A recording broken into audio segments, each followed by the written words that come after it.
without any doubt, the Lotus that I am most fit to eulogise is this one, the Lotus 23.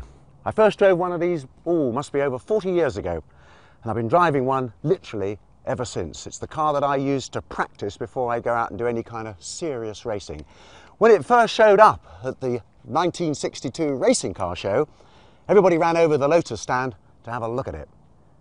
The original 23 had an 1100cc pushrod 4-cylinder Ford engine, which when tuned up by Cosworths gave 100 horsepower.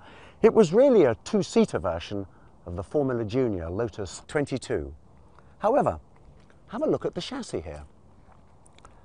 It's a tubular space frame, a typical Chapman-esque structure. Everything's very neatly triangulated, very light, very stiff.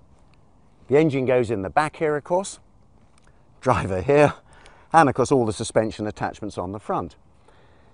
Have a look at this brazing here too. This has all been stitched up, and the original chassis were made by a firm called Arch Motors, and I believe good old Frank Coltman was the man that did all the work.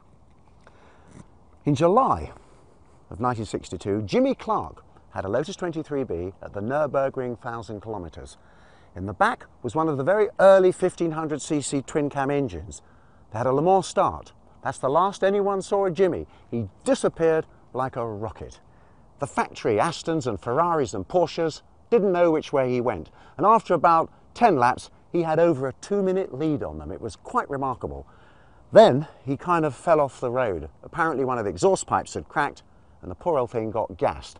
But from then on, everybody wanted a Lotus, what was then called 23B. That's what I had. That's what I got here now. A wonderful, wonderful little car. And any of you out there thinking of going motor racing, you do a lot worse than get one of these. Let me tell you, they are a fabulous little car. Excellent road holding, fabulous power to weight ratio, safe, easy to drive. I could go on for weeks, but I won't. I'll have another drive instead.